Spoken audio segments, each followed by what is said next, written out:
Rapaziada, eu tô passando aqui no início do vídeo rapidão só pra avisar vocês que esse tema de vídeo eu vi lá no canal do Pollux. Eu achei a premissa da pauta muito interessante e resolvi fazer um vídeo aqui no Espantalho também. Mas os créditos são totalmente dele, eu não ia saber desse tema se não fosse pelo vídeo dele ter sido recomendado pra mim. Então no primeiro link da descrição e no comentário fixado vai estar o canal do Pollux. Se inscrevam lá e é isso, bom vídeo pra vocês. Antes de começar esse vídeo eu tenho dois avisos pra fazer. O primeiro deles é que talvez a minha voz esteja um pouco estranha porque eu tô muito gripada já faz alguns dias, então só ignorem. O segundo aviso é que o Ip não vai participar desse vídeo porque ele tá dormindo, essa é a real. Ele tá virado e aí ele resolveu dormir na hora de gravar. É isso. Vamos pro vídeo. Certamente todo mundo aqui já ouviu falar ou assistiu Bob Esponja pelo menos uma vez na vida. Simplesmente porque esse desenho é um dos mais famosos que existem. Bob Esponja Calça Quadrada foi criado por um biólogo marinho e cartunista chamado Stephen Hillenburg, que por meado de 1980 criou uma tirinha engraçada para apresentar suas palestras, onde um personagem chamado Bob, a esponja, era apresentado. Um tempo depois ele decidiu criar um desenho animado estrelando esse mesmo personagem. Só que dessa vez ele seria uma esponja marinha com a aparência de uma esponja de cozinha. Essa ideia foi pra frente e ele decidiu apresentar ela para os executivos da Nickelodeon, que simplesmente se apaixonaram por tudo aquilo que foi mostrado para eles, que era extremamente original. Ainda não havia nada como esse desenho. Então foi em 17 de julho de 1999 que foi ao ar o primeiro episódio de Bob Esponja Calça Quadrada. O sucesso dessa série foi tão grande que ela passou na Nickelodeon durante 27 anos e continua sendo produzida até hoje. Bob Esponja virou a cara da cultura pop, e além do próprio programa ter uma audiência absurda, a gente encontra pelúcias, roupas, comidas e outras centenas de milhares de merches com a cara do Bob e de seus amigos estampadas por aí, além dos jogos e filmes da franquia. E isso tudo rendeu pra Nick mais de 16 bilhões de dólares. Sim, só em merch. E apesar de ser um programa apresentado para o público infantil, cheio de piadinhas bobas e episódios engraçados, ele é pra todas as idades. Qualquer pessoa vai conseguir se entreter com alguns dos episódios, porque além dessa pegada infantil, a gente consegue ver que o Bob Esponja tem bastante coisa sombria e piadas de duplo sentido, que só conseguem ser notadas na maioria das vezes por adultos. E é em um desses pontos que a gente vai entrar nesse vídeo. Meus amigos, estamos falando sobre os esqueletos humanos encontrados na fenda do biquíni. Pra gente falar de Bob Esponja, precisamos falar sobre o elefante gigante na sala. Esse desenho retrata as aventuras do Bob e dos amigos dele na fenda do biquíni, cidade onde eles vivem. Nessa cidade são encontrados em sua maioria seres marinhos que, apesar de serem extremamente esquisitos e humanoides, ainda assim são animais marinhos. Claro, a gente tem algumas exceções, como a Sandy Bochechas e os chimpanzés do episódio Olá Chimpanzés, que são animais terrestres que usam capacete próprio para conseguirem respirar debaixo d'água. Mas apesar disso, a presença de seres humanos é retratada diversas vezes ao longo das temporadas. Eles são inseridos de forma ativa nos episódios que, por mais que sejam focados nos bichos, sempre fazem questão de mostrar pra gente que de alguma forma os seres humanos estão no controle de alguma coisa por ali. Acho que as cenas que a gente mais consegue lembrar da presença de seres humanos envolvem o próprio narrador, o pirata que aparece diversas vezes em vários episódios, e a aparição de David Hasselhoff, naquele clássico filme de 2004, porque são aparições memoráveis e ficam bem na cara. Não são só um easter egg. Mas sim, a presença de seres humanos é algo mostrado com uma frequência absurda quando a gente para pra analisar com cuidado, porque essas aparições não são sempre tão óbvias assim, ou porque aparecem rápido demais. O primeiro exemplo que eu posso dar disso é algo que a gente percebe logo de cara em todos os episódios: a intro. A intro não mostra somente um pirata humano em uma pintura cantando a música de abertura, mas em um determinado momento onde Bob abre a porta da casa dele e aparece só de cueca, uma mão humana aparece e coloca uma calça nele. E essa mesma mão aparece em outros episódios e a gente consegue identificar pelo uniforme de marinheiro que essa pessoa usa. Outras mãos humanas sem ser essa também aparecem em outros episódios, geralmente manipulando os personagens de alguma forma, usando eles, trocando as roupas, fazendo algo com eles, etc. Outras coisas humanas bem presentes são artefatos e lixos que com certeza vieram da superfície, como o próprio siri cascudo, que é uma armadilha para caranguejo, o balde de lixo, que é um balde de iscas, navios naufragados, baús do tesouro e outras várias coisas que já é de se esperar porque de fato a presença humana é nítida no fundo do mar na vida real. O que de fato é realmente estranho, além das mãos humanas, é outra coisa que se encontra no fundo do mar: esqueletos humanos. Os esqueletos humanos são encontrados o tempo todo no desenho, seja de forma direta ou no fundo de cenários, e geralmente eles estão largados em uma posição estranha, ou foram deixados ali intocados, como se a pessoa tivesse morrido enquanto fazia uma atividade e ficou ali sozinha perdida no tempo durante anos. Inclusive aparece um esqueleto esqueleto humano dentro do armário do seu siriguejo no episódio Clarinetalândia, o que leva a outras teorias que não são o foco desse vídeo. Mas por que existem esqueletos humanos no fundo do mar? As primeiras coisas que a gente pode pensar seriam acidentes, algum tipo de naufrágio, ou até mesmo outras coisas piores, mas é aí que a gente consegue ver o óbvio. Os esqueletos humanos que são mostrados são extremamente pequenos, do tamanho dos animais marinhos, o que não faz sentido algum, considerando que toda vez que um ser humano aparece de corpo inteiro ou somente as mãos, eles são em tamanho normal pra gente e gigantes na proporção de um animal marinho em comparação a uma pessoa. Então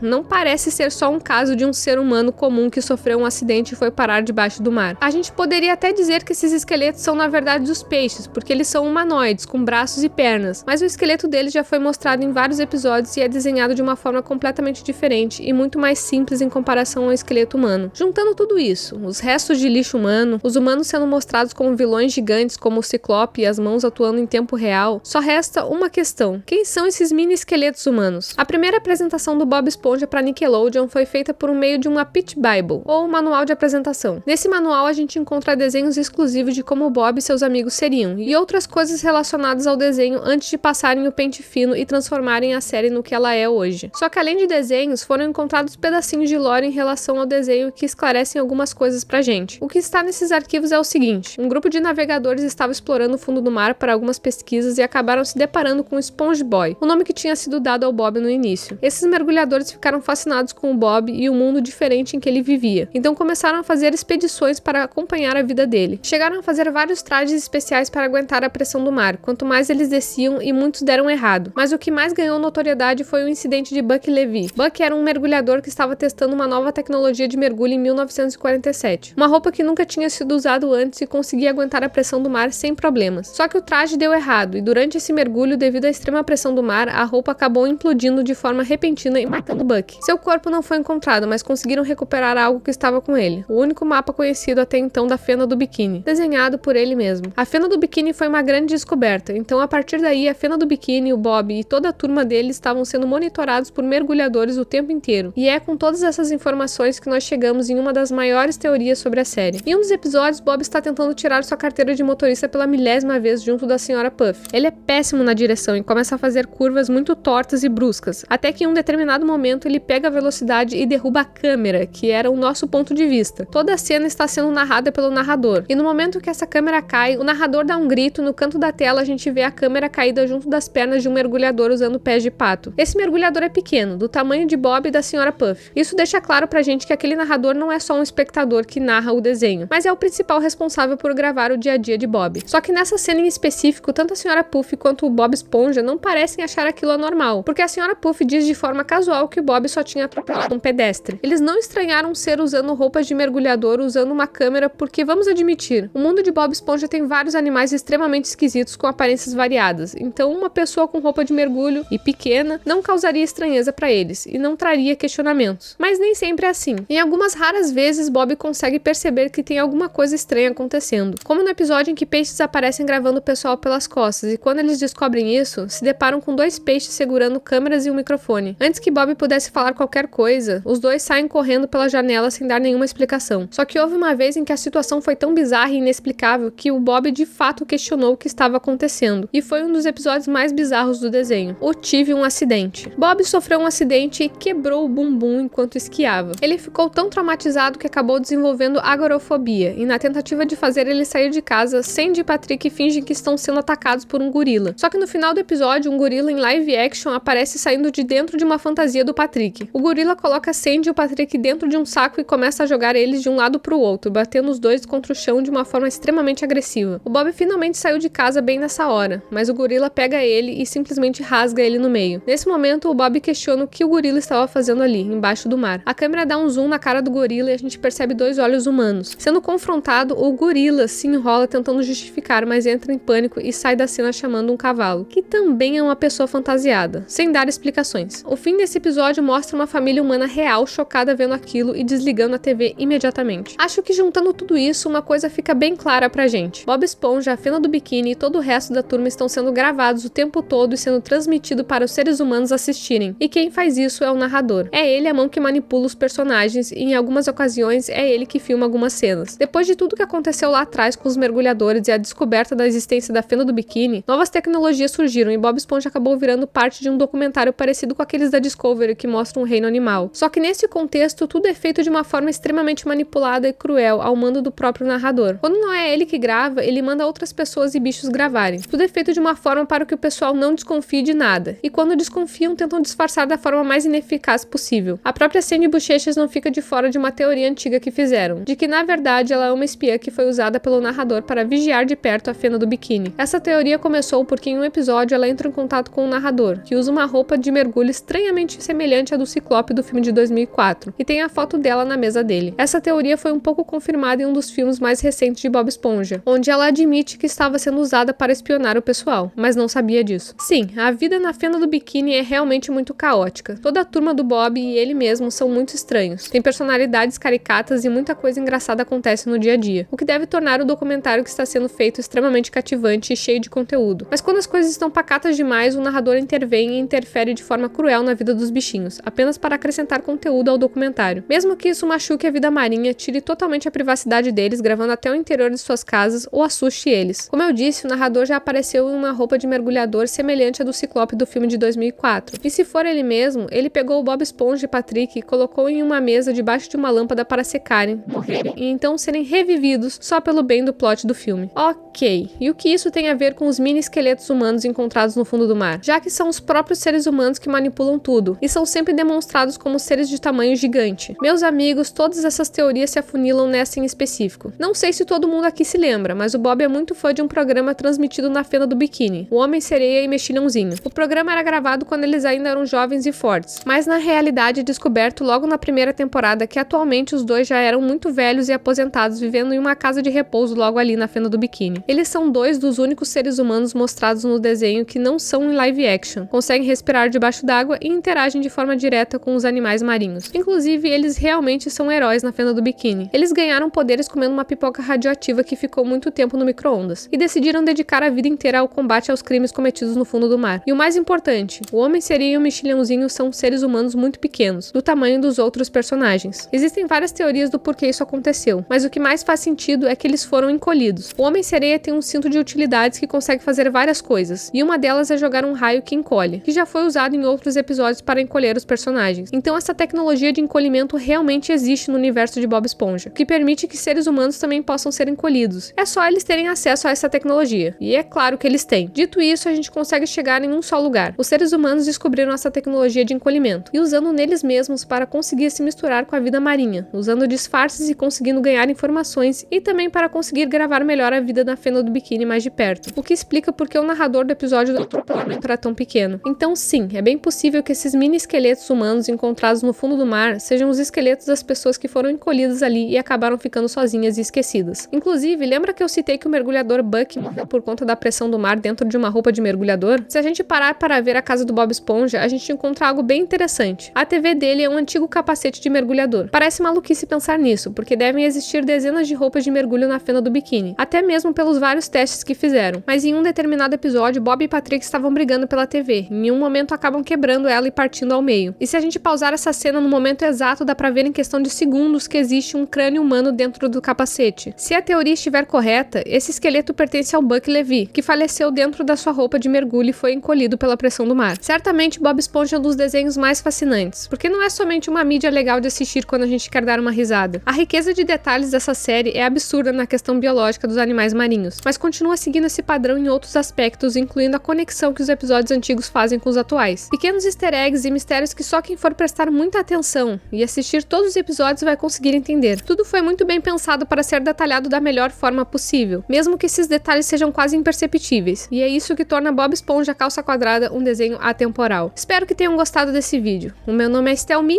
e tchau!